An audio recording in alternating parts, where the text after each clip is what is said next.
Shalom, shalom. First and foremost, as always, I let it give all praise, honor, and glory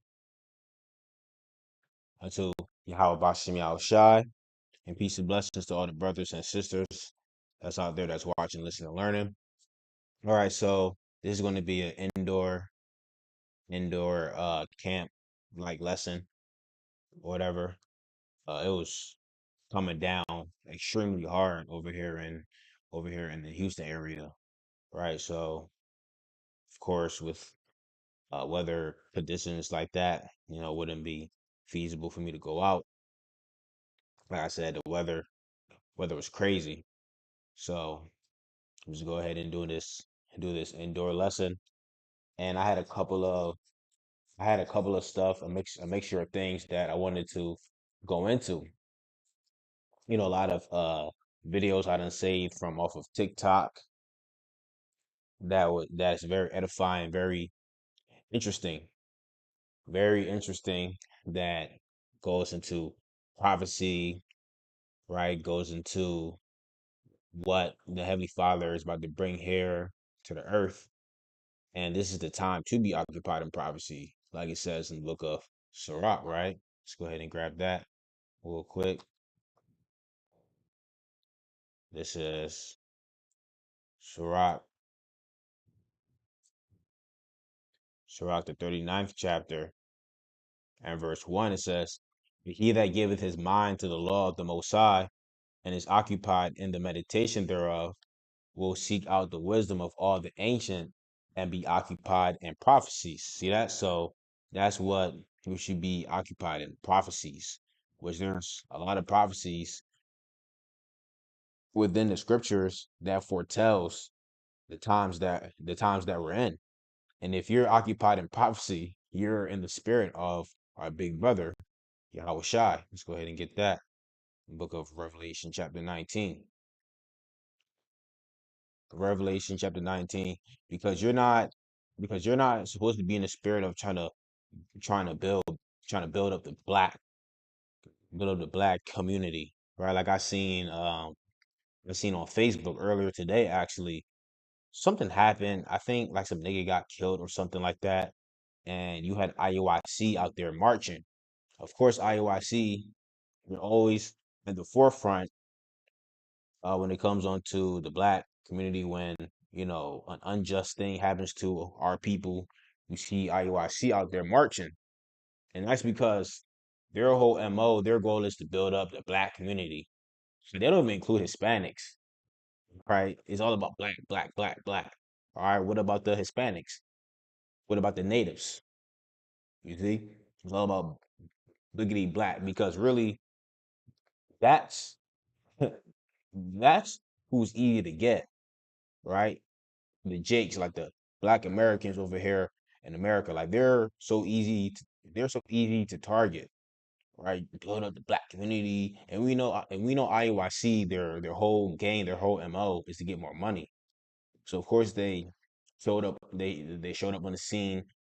I forgot where it was at, maybe in Carolina or something like that. But I seen somebody repost it, and of course Jake, man, Jake is so simple, right? Especially the Israelites in this truth, so-called Israelites that are in this truth, so-called, right? They are so simple, right? They see IOIC and the matching uniforms, the boots, and they just look at them and all like, oh wow, man, look at those mighty strong brothers.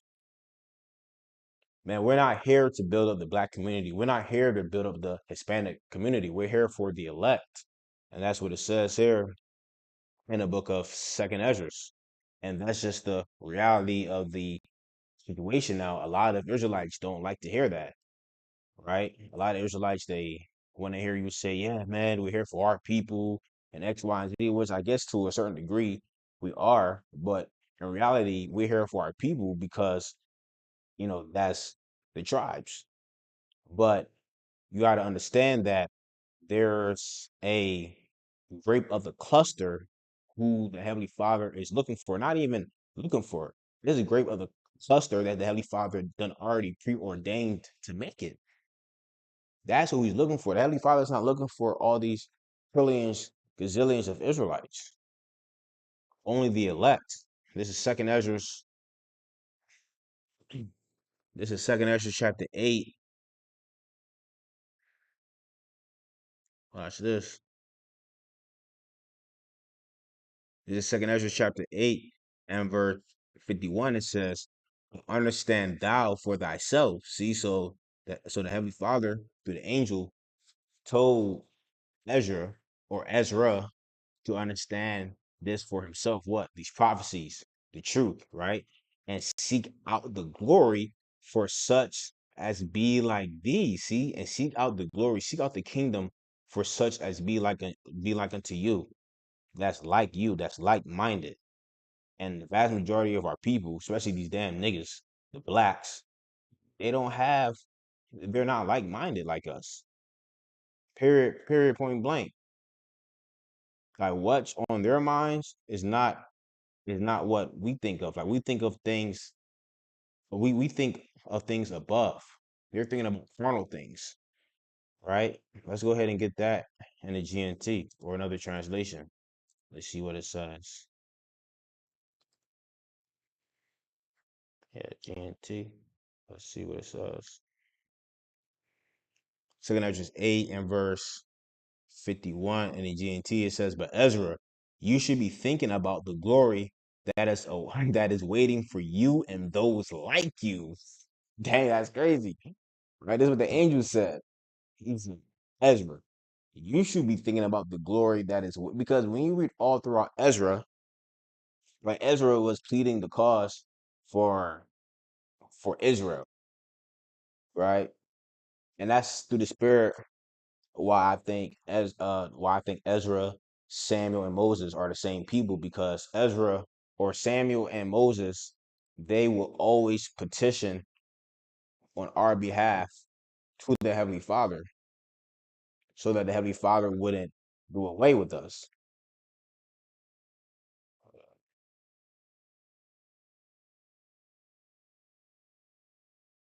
I'm hoping this thing is recording. Yes, that's how they always were. Matter of fact, let's go ahead and get this real quick just to show prove what I'm talking about. What is that? Jeremiah, I believe. Jeremiah 15. Yeah, here we go. Jeremiah 15 and 1. Then said Yahweh unto me, though Moses and Samuel stood before me, and it's pretty ironic that that the Most High mentioned Moses and Samuel because he could have mentioned any other prophet. He could have mentioned any other man. And Heavenly Father could have said Joshua. Um, he could have said anybody, Caleb, right? But the Heavenly Father, the Heavenly Father specifically said Moses and Samuel, which, like I said, through the Spirit, I'm not saying it's doctrine, right? But I believe that Moses and Samuel Ezra has to be the same people. So it says, though Moses and Samuel stood before me, yet my mind could not be toward these people. Cast them out of my sight and let them go forth. So even if the two greatest men, right, that always petition on the behalf of Israel was standing before me, I'm still not dealing with these niggas. And I say that I brought this out to say this. That's what Ezra was doing because when you read Second Ezra 1, especially when you read Second Ezra 6, the chapter that we go to always say that these other nations are spit. That's because Ezra was trying to remind of the Most High, like, don't destroy Israel. Because these other nations that you made, right, that also came out of Adam, God said they are nothing, right? So remember Israel, and Ezra will always reference Abraham, Isaac, and Jacob, and that's what Moses and Samuel would always do. Moses and Samuel always say, "Hey, remember the covenant that you made with our forefathers." So that's why the angel was like, "Hey, listen, Ezra, look, you need to be worried about you and other people that's trying to be on the right track, right? Don't be worried about all the rest of Israel, because they're cooked, they're gone." Let's go ahead and get this now. and Second Ezra 12. These are some scriptures that haven't brought out in a little while. Second Ezra, the 12th chapter, and verse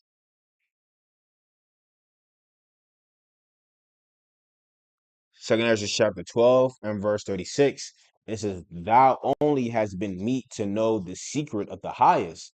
Therefore, write all these things that thou hast seen in a book, and hide them, and teach them to the wise of the people, whose hearts thou knowest, may comprehend and keep these secrets." You see that?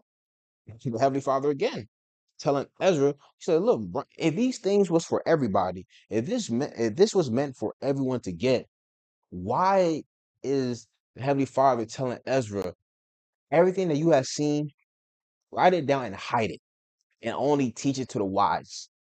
Why he didn't say to everybody?" That's why Yahweh Shah said in Matthew chapter 13, what? He said,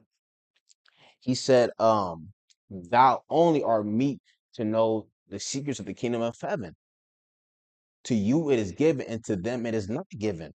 That's why I speak in parables, because the apostles was like, hey, Lord, hey, Yahushua, why are you speaking to people in parables? Like, don't you want everybody to get it? Yahushua said, no. And then Yahushua referenced Isaiah chapter 6. You see? So now let's go ahead and get that in the GNT. Second. And don't worry, I'm gonna get to the videos. I guess this is just some sort of a intro, right? Second Exodus chapter 12 in the GNT and verse 36. It says here, "But you are the only one that the Most High has considered worthy to reveal this secret to write in a book everything you saw and put it in a safe hiding place. Then teach these secrets to those who are wise among your people, those who will be able to understand them and keep them secret." You see that? So only the ones that are capable of understanding these secrets, because not every single last bit of our people are able to understand, right? A lot of our people bug out. A lot of our people bug out over the smallest things, like us being the Israelites. So we teach them earthly things. How can we teach them heavenly things? Right? I believe that's St. John chapter 3. Right? Our people stumble at us being Israelites. You know, it's 2026 and our people are still referring to themselves as black, and they're proud too. Like proud. Like you know that say it loud, I'm black and I'm proud, like they're proud. All right, let you say I'm not black, I'm brown, man. They gonna curse your ass out. Like, what do you mean you're not black? Look at you. You're black. You're black. But you got to be a fucking idiot in 2026 to still refer to yourself as black, as if, as if. Look at this. Look at this, man. Crayon box, right? Crayons, colors, as if there's anybody on earth that's literally this color. Are you kidding me? That's black, right? That's black. Now, we are different shades of this brown, which is negro in Spanish, right? This is what's considered negro, this color, brown, which were different shades of this color, right? Brown.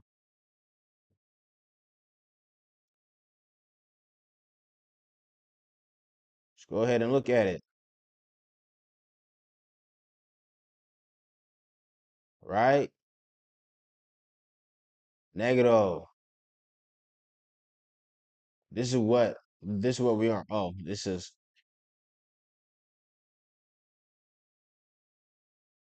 But this is referred to as Negador right here, right?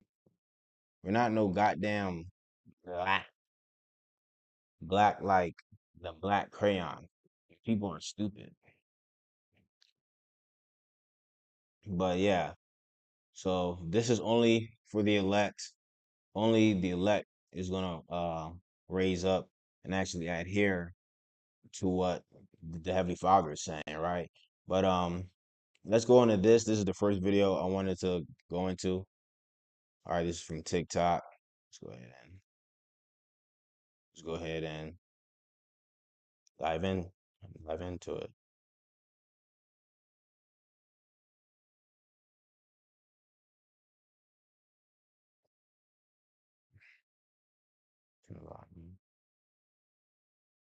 There we go.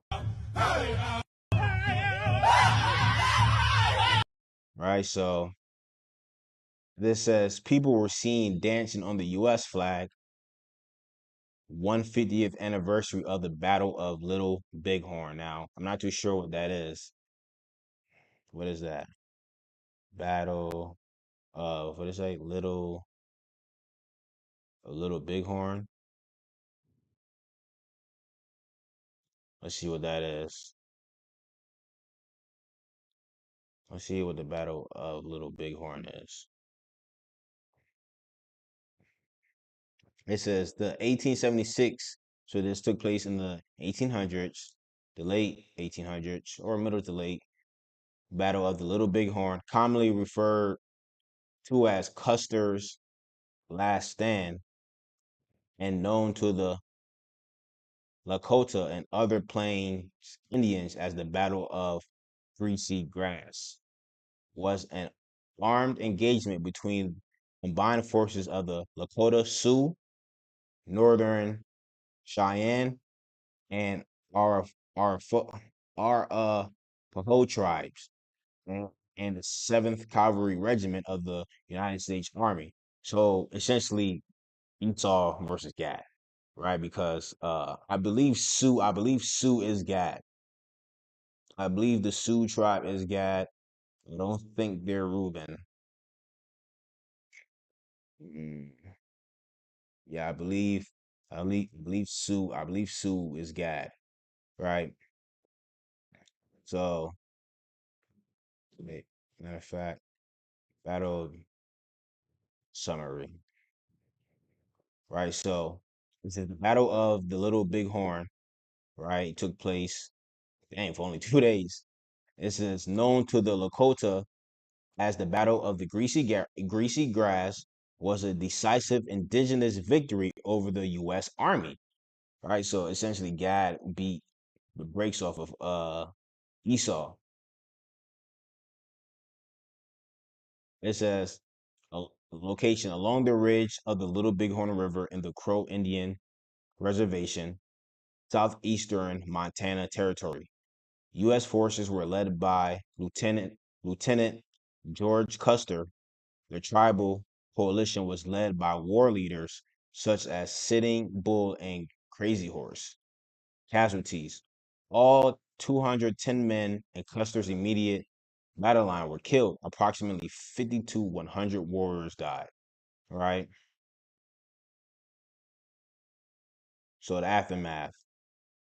It says the engagement is considered the most significant defeat for the U.S. Army during the Plain Wars. While it was the height of Native American armed power in the 19th century, the devastating loss outraged the American public.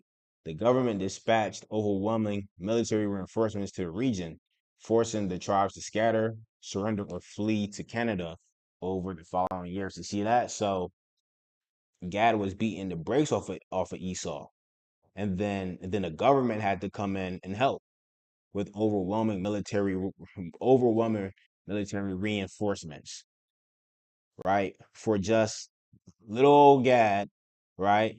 Which I'm not too sure what they were using to fight Esau, but they weren't using advanced weaponry like how Esau would use, right? Gad more than likely was just using the land. Matter of fact, ask anything. What type of weapons. No, actually, what type of weapons and war tactics did the natives use? Let's see.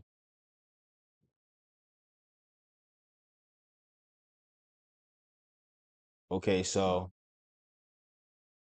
during the battle of the Little Bighorn, the Lakota Cheyenne and Arapaho forces outgunned. Okay, they used guns, outgunned and outmaneuvered the U.S. Army by pairing highly advanced repeating rifles with dynamic, decentralized combat tactics, which was without weapons. This this is unlike the popular myth of warriors wielding only primitive tools. The indigenous coalition used an effective mix of cutting edge technology and ancient weapons to achieve total victory. And obviously, they would also use on the land too. Oh, look, they're even using bows and arrows. Now, I didn't want to say that to offend any Gadites out there, right? Yeah, they were just using strictly bows and arrows, but they were also using that too. They were also using that too. So I guess this was their anniversary, right? Them them doing it, right? Which this was right before the 4th of July, which the 4th of July was was this past one was the 250th year or anniversary of America's independence from Great Britain. But this was the 150th anniversary of the Battle of Little Bighorn, where Gad defeated Esau, right? So let me go ahead and continue. Yeah.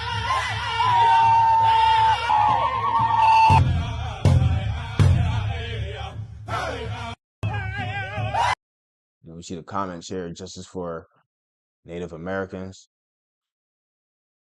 It'll always move on until it's your history being erased. Yeah, facts. I'm proud to be Native.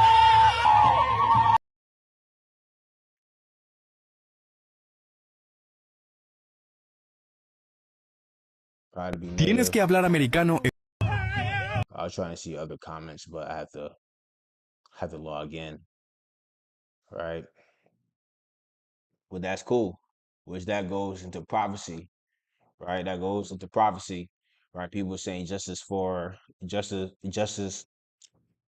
natives, Native Americans stand up.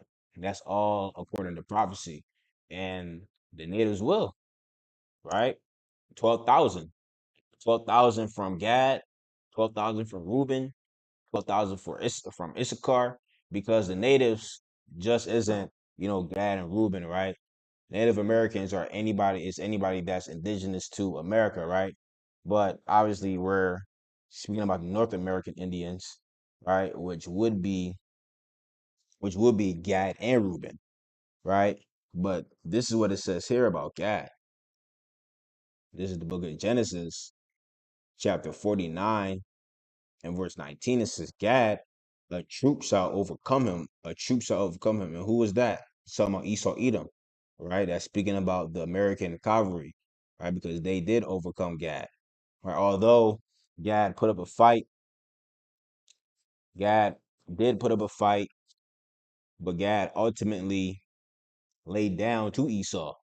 Unlike Reuben, right? Unlike Reuben, Reuben actually defeated Esau, but Esau deceived Reuben, right? By making peace treaties with Reuben and then reneged on it. To this day,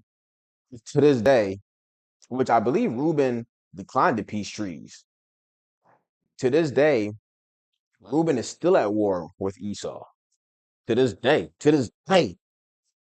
Reuben is still at war with Esau, right? You had the Indian Removal Act, which removed the so-called Seminole Indians, I believe, from Florida, and they had to flee to other places like Oklahoma and surrounding areas around there. I could be getting my history mixed up, but I believe that's the history right there. That's history I haven't really gone into in a while, but I believe that's the history right there. Matter of fact, let me go ahead and look that up real quick. Indian Removal Act, 1830. It says signed by President Andrew Jackson on May 28th, 1830. The Indian Removal Act authorized the president to negotiate with Southern Native American tribes for their ancestral lands in exchange for federal territory west of the Mississippi River. The act aimed to open millions of acres of fertile land while, oh, Slagi, it says, the act aimed to open millions of acres of fertile land to white settlement and the expansion of slavery. Wow. So while they were doing so the whole reason that this is crazy going into this history now. So the whole point of the Indian Removal Act was for Esau to get more land just to bring Judah in to enslave them on the land. That's crazy as hell, bro. That's crazy. That's crazy. Wow. So, man, wow. They didn't even realize that. Wow. So yeah, let's go ahead and push out the natives, right? The brothers, because we can't have these two niggas together. Can't have Gad, Reuben, and Judah together. Hell no. Let's push them out. Right. Let's push them out. Right. Let's go ahead and get the land within and then bring Judah in for slavery. Let's bring the blacks in for slavery. It's crazy. It says the act aimed to open millions of acres of fertile land for white settlement and the expansion of slavery. Wow. So it says the five civilized tribes. The legislation primarily targeted the Cherokee, which I believe Cherokees got the Mus the Muskogee or Muskie Creek, Seminole, Chickasaw, and Choctaw nations, which Seminole, Chickasaw, and Choctaw, that's Reuben, definitely. Resistance in legal battles. Many tribes resisted the policy, which is why when you read Genesis 49, when it goes into Reuben, I'll be back on Gad, right? Genesis 49 and verse 3 says, Reuben, thou art my firstborn, my might and the beginning of my strength, the excellency of dignity and the excellency of power. Now, when you go into dignity, now it goes into right Reuben being the firstborn, Jacob's might, the beginning of strength, excellency, dignity, and the excellency of power. That essentially the summarized the tribe of Reuben, right? How much of a fierce warriors they were or are, right? How they put up resistance against Esau, Edom, and how they didn't bow down to Esau, and also signed the treaties that Esau presented to them. That's what the dignity goes into, right? Because when you have dignity, that means what? You're not compromising anything. You're standing on business, as they say, right? Dignity. You're not you're not gonna compromise anything, right? Let's go into it. Let's see. Right? When somebody be like, where is your dignity? Where is your integrity? Dignity refers to inherent worth and right of every person to be valued, respected, and treated ethically, right? It also describes a personal quality of composed, serious, and self-controlled behavior, right? Inherent dignity. Let me see.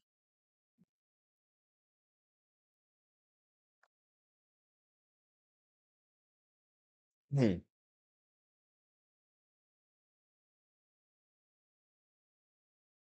Yeah, see that? Dignity is often applied to personal conduct, describing someone who acts with composure, proper pride, and self-respect. And that's the behavior, or that's the trait. Yep, even in difficult situations. And that's the characteristic, the trait that Ruben demonstrated when they just didn't say, all right, bet we're gonna sign these peace treaties. Right. That's where Gad went wrong. That's the difference between Gad and Ruben. Ruben was like, man, fuck you, Esau. We ain't signing shit. We ain't signing a goddamn thing. They stuck their middle fingers up to Esau. So so that's what it goes into when it talks about Reuben. Then it says, verse 4, unstable as water, thou shalt not excel, because thou wentest up to thy father's bed, then defilest thou it, he went up to my couch. So because of Reuben's sin, the son, the man of Reuben, which was sleeping with one of Jacob's concubine, Jacob said, thou shalt not excel. Right? Meaning what? They won't prosper. Because ultimately that's what happened to the tribe of Reuben, right? They were definitely opening up the can of whoop ass on Esau, but ultimately it didn't last. And even up to now, if you take a look at the tribe of Reuben, there's a lot of Reubenites. Man, a lot of them don't prosper. Man, I remember speaking to this one Reubenite when we were teaching up in Baltimore, I believe, and bro, he was down bad, like really bad. He was down really bad, man. Like it was just like one thing after another with him. And that's because of the prophecy that fell upon Reuben, right? Thou shalt not excel. Or anything they try to do, it just won't work for them because of what the man because of what the man Reuben did, right? Having access, right? Because even right now, where's Reuben? Strung out on drugs, strong drink, right? Finished. So now going back, now going back to Gad, right? Because the Most High is going to rise Gad up along with his brethren, along with his other tribes, and we're going to get on Esau. Back to Genesis 49 and 19, Gad, a troop shall overcome him, but he shall overcome at the last. That's right. Gad will overcome at the last. Why is that? Um, Wisdom of Solomon chapter 5, Jeremiah chapter 51, thou art my battle axe. Obadiah verse 18. All the house of Esau, there shall none be remained. The house of Jacob shall be for moth, I believe. Go ahead and get it. Obadiah verse 18.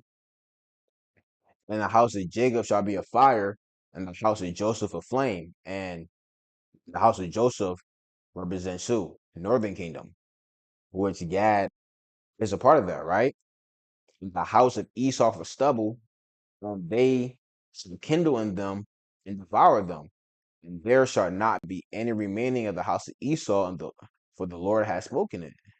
And who was a part of that? Gad, the natives, the so-called North American Indians. Because right now, man, Gad is down bad right now. Gad is real down bad right now. Matter of fact, let's go ahead and look it up. What are the North American Indians doing right now? Let's see. Let's see what's going on.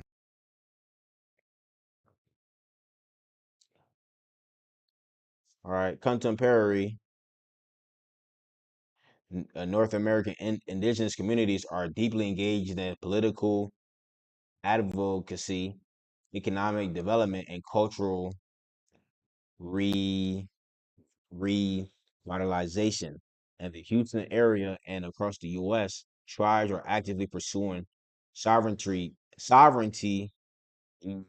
initiatives such as the Navajo Nation expanding broadband access and tribes in Oklahoma negotiating massive data center infrastructure projects, right? So they're trying to fight for their rights, so to speak, right? Alongside economic ventures, native groups are heavily focused on historic and environmental preservation.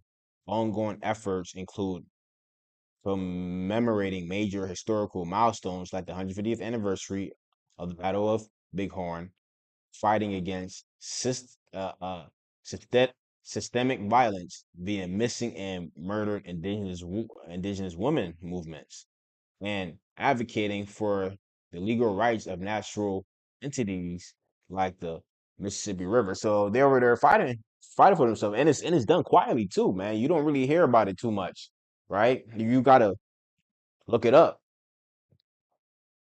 right? So even like Judah, right? Judah, they're trying to fight systemic racism and you know gain some type of rights.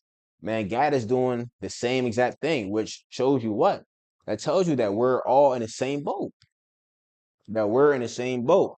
This is Jeremiah 50 and verse 33. This is thus saith Yahweh of hosts, the children of Israel, which is the northern kingdom, and the children of Judah, southern kingdom, were oppressed together. See, were oppressed together. And all that took them captives held them fast. They refused to let them go. See that? So we're held captives over here in America.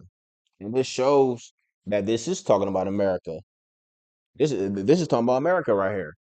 Because when was the last time both kingdoms were being oppressed together or were in captivity together at the same time? Egypt, or you could or you could say those micro captivities that we had throughout the Book of Judges.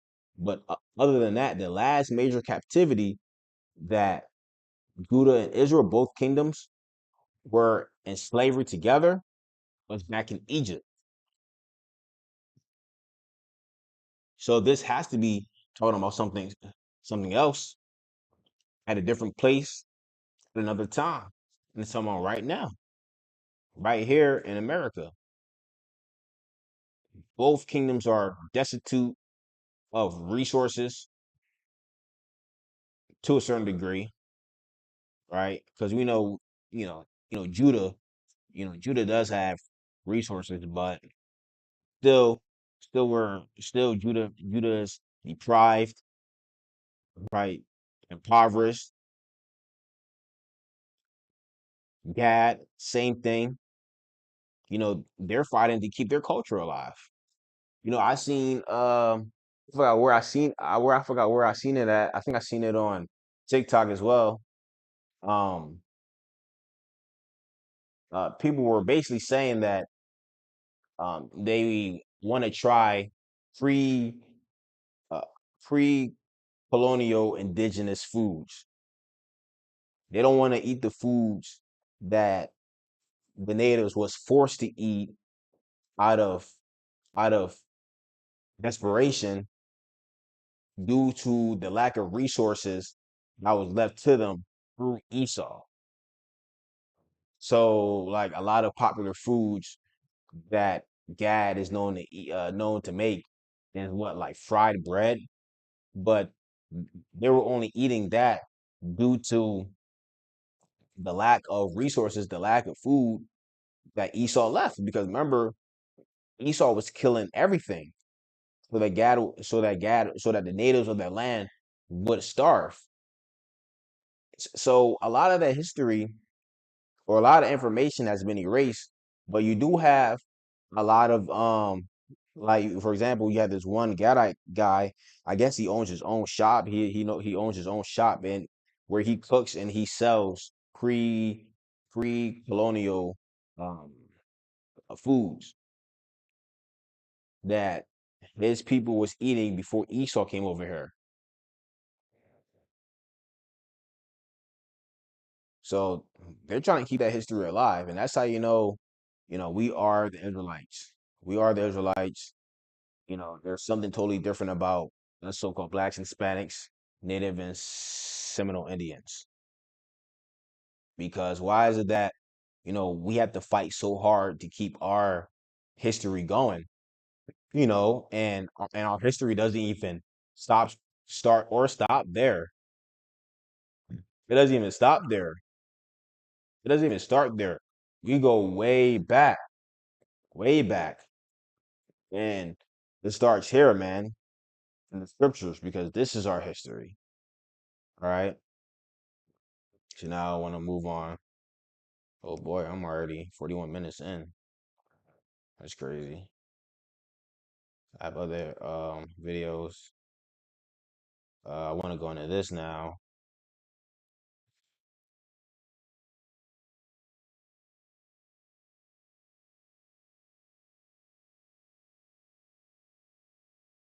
All right. Let me go into this TikTok here. Close that out. Look at this. Now this is concerning the chip. Look at this.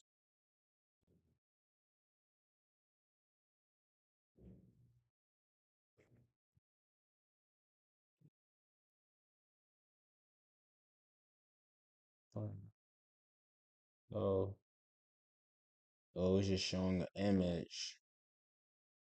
Um, Let me see if I can download it. Let's see what happens.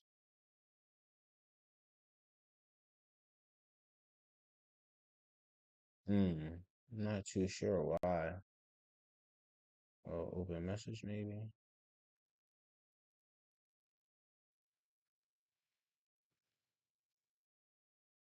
Damn, did the same thing with that.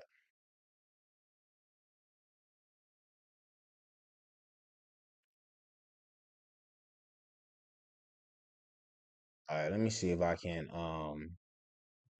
search it up.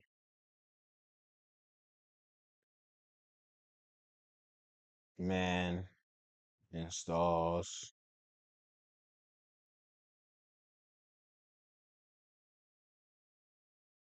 Neuralink chip. You see if it pops up. All right, here we go.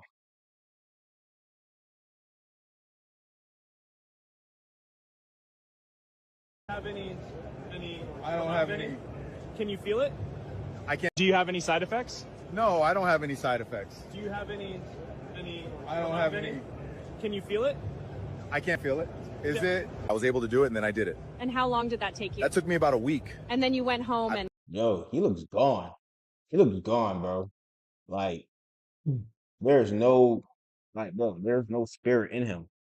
He is gone. I practice at home. and so what do you think the biggest benefit of this is? The biggest benefit is that it's going to help people with spinal cord injuries and people with Parkinson's disease and people with epilepsy and people with depression, anxiety, and all these different things. I could still move the mouse with my mind. Have you seen it? Yeah, I had. It's actually pretty cool. Is it like a chip? It's a small chip, yeah. So I'm curious about the device itself, the actual, how long did it take you to get used to it? It was a process, it took a few months to really get comfortable with it, but now it's just Bro, he's moving like a damn robot. Like he seems so fake. Like he doesn't even seem like a real person. That's because the spirit, hey, look, man, the spirit done let this guy. You know, you read in what is it, Solomon 12, I believe. It says that and it says that the incorruptible spirit of the Lord is in all things. It ain't in him. It ain't in him, man. It's like this guy has no soul. It's part of me in my head, Can you show us? Can you show me where right here. What would that be? An incision. An incision. Which that's what the chip is, an incision in you. The cutting of the flesh. So the future is going to be amazing. We're going to be able to do so much more. Yeah, this guy's gone, man. This guy is totally gone.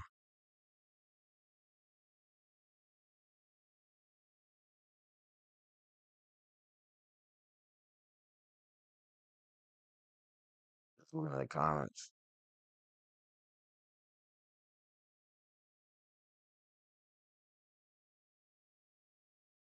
Right, so this guy was speaking of how he's gonna heal people from different diseases and spinal cord injuries. And that's the whole goal of Esau, right? Let's go ahead and get this Second Thessalonians, the second chapter, right? Because he wants to present himself as a power. He wants to duplicate and replicate Yahweh Bashem Yahweh Shai. That's exactly what this is exactly what this man is trying to do by these false miracles. And all you people are going to be deceived. And you're going to be a bug out, just like him, madman.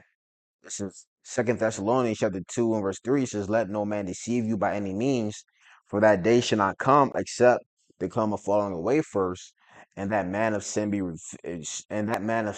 revealed, the son of perdition." Who is that son of perdition? Esau, the so-called white man. Which perdition means son of destruction. Which when you read Revelation chapter 17, it goes into the eighth that comes out of the seven, right?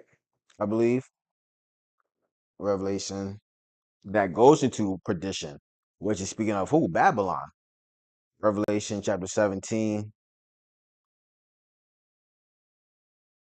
Just things are going. Okay, I didn't see myself, so I was wondering. Oh, there I go. Revelation chapter 17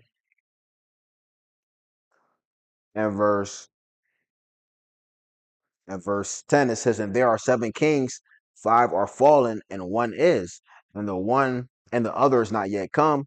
And when he cometh, he must continue a short space," which that's talking about Great Britain, because out of France, out of the three European nations that had rule or territory over here in America, Britain, out of France and Spain, Britain had the shortest rule, right? Verse 11, "And the beast that was and is not, even he is the eighth, and is of the seven, and goeth into perdition." That's talking about, and that's speaking about America, right? Speaking about America, which America is controlled by who? The so-called white man. So that's how you know this man of or son of perdition is speaking of Esau Edom, so-called white man. So back to Second Thessalonians 2 verse 4, "Who opposeth and exalteth himself above all that is called God, or that is worshipped, so that he as God sitteth in the temple of God, showing himself that he is God." That's right. Because when you type in God, what's going to pop up? What's going to pop up? White man. He shows himself to be as God. Type in God, you're going to see nothing but white people. right? He exalteth and opposes himself above all that is called God. So all the deities of the earth, all the so-called gods, because we know that there are gods many, but there's one true power, which is Yahweh. But even these false deities, Esau is like, I'm above them too. Allah, Krishna, all of them. He said, I'm above them too, especially Yahweh. That's why this man is gonna go. That's why the Lord is gonna move his ass out the way. The whole side's gonna disappoint him, cast him down. Verse 5, remember ye not that when I was with you, I told you these things? And now ye know what withholdeth that he might be revealed in his time, which this is the time that he is being revealed. Why? Because this is the end, the second Ezra 6 and 9. For Esau is the end of the world. So at the end, he's being revealed. Everybody is cursing his ass out, especially especially the Jewish man. Everybody's cursing the Jewish man out. Everybody's pointing out the Jewish man to being a damn demon. Verse 7, for the mystery of iniquity doth already work. Only he who now letteth will let, which is the Heavenly Father, until he be taken out of the way. And who's going to take him out? Who's going to take him out of the way? The Heavenly Father. We're going to use Yahweh Shai. The Heavenly Father is the one who's letting. Why is that? Because the Heavenly Father controls all things. What does it say in the book of Proverbs? The Lord hath made all things for himself. Yea, even a wicked for the day of evil. Now, why?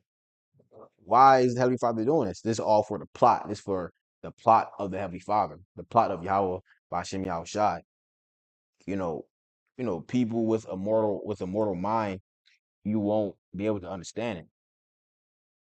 Right? That's in Wisdom of Solomon chapter 9. You people that's in the flesh, you're not gonna be able to understand. Now we're also in the flesh, but we're also spiritual too. Now we don't know the whole mind of the Heavenly Father, but man, we don't question anything. We know to a certain extent, why the Most High did this. Ultimately, so that we can know both sides of the spectrum, so to speak. Right? We had to not only know good, also evil. So when the kingdom come, we can actually appreciate good. Verse 8, and then shall that wicked be revealed, whom the Lord, the Heavenly Father Yahweh, Ba'ashem Yahweh Shai, shall consume with the spirit of his mouth, and shall destroy with the brightness of his coming, which that's by who? By the prophets. That's Hosea, I think that's Hosea 12 and 10.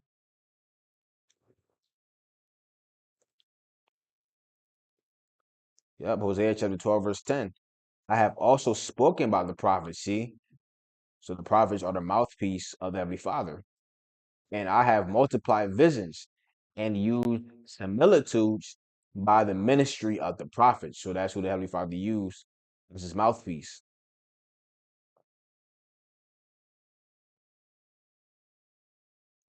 Verse 8 again. And then shall that wicked be revealed, whom the Lord shall consume with the spirit of his mouth, and shall destroy with the brightness of his coming. Even him whose coming is after the working of Satan with all power and signs and lying wonders. That's right. With all power and signs and lying wonders. Let's go into the word for lying. Which was one of those lying wonders, the chip. Oh yeah, heal spinal injuries and this and that. Fucking idiot. Yeah, there's no side effects. Yeah, right now. Here, right now. You go into it, a lie, right?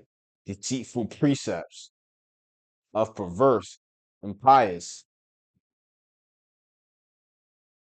Wow, in a broad sense, whatever is not what it seems to be. Yeah. So this guy is thinking Oh man, this is great. You know, I can. How much of a lazy fuck do you have to be? Oh yeah, I can move the mouse with my brain. Why not just do this? Right? It's just conscious and intentional falsehood. And he's so attention. All his falsehood, all his lies is intentional.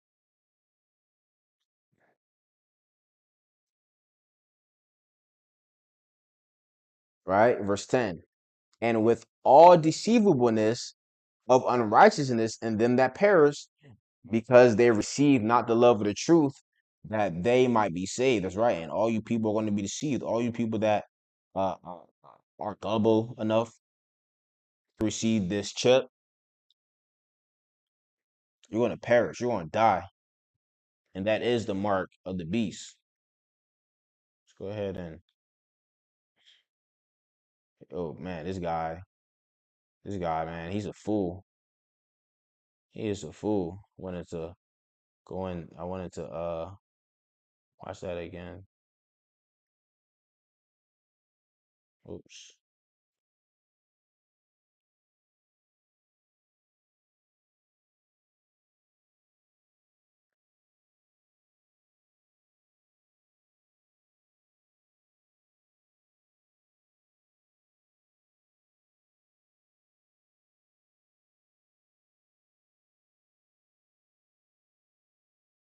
I don't have any.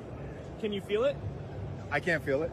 Is it? I was able to do it and then I did it. And how long did that take you? That took me about a week. And then you went home I practiced at home. and so what do you think the biggest benefit of this is? The biggest benefit is that it's going to help people with spinal cord injuries and people with Parkinson's disease and people with epilepsy and people with depression, anxiety, and all these different things. I could still move the mouse with my mind. Have you seen it? Yeah, I had. It's actually pretty cool. Is it like a chip? It's a small chip, yeah. So I'm curious about the device itself, you know, the actual, how long did it take you to get used to it? It was a process, you know, it took a few months to really get comfortable with it, but now it's just part of me. In my head. Can you show us? Can you show me where Right here. So the future is going to be amazing. We're going to be able to do so much more. All right. So this is what I was speaking about. When you read Leviticus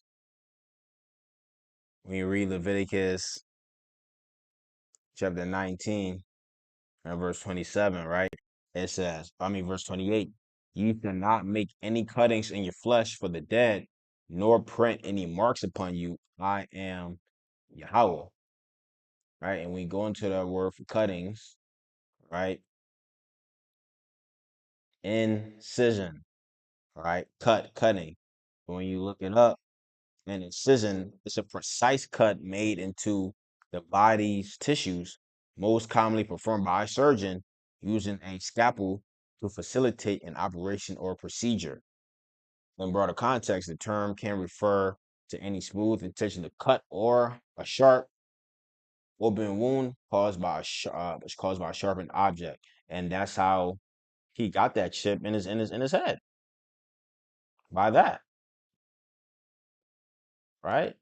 Revelation 13:16. And he causeth all, both small and great, rich and poor, free and bond, to receive a mark in their right hand or in their foreheads. And how do you think and how do you think they're going to do that? By an incision. Going to the word for mark, Greek word, charagma. It's stamped and printed mark, right? It's a branding. Go back to this. Let's see what it says here for marks. Quai. Which is the same thing. Incision, imprintment.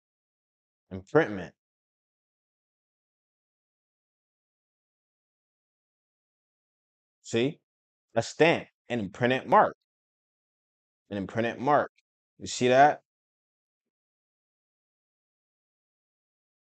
Of the mark stamped on the forehead or the right hand as a badge of the followers of the Antichrist. Yeah, badge the followers of Esau Edom, because we know there isn't just one Antichrist, there's many.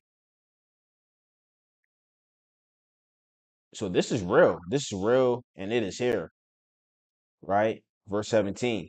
And that no man might buy or sell, save he that had the mark or the name of the beast or the number of his name. See? And that's eventually what's going to happen, right? We're going to reach to in a point of time where the only way to make transactions so that you can live, so that you can eat and have resources is by being like that fool, like that idiot, getting something cut into your flesh, right? Done by a procedure. This guy, man, that guy's a fool. That guy's a damn fool.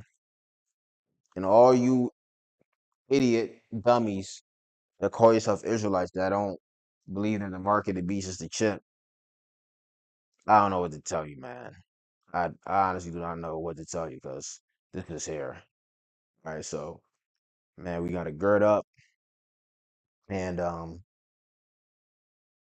pray to the Heavenly Father in the name of His Son Yahweh Shai for us to get through this thing. All right, but with that, I'm gonna close out. Yahweh Dazah, you brothers and sisters were edified, and Yahweh Dazah, I'll be out this week.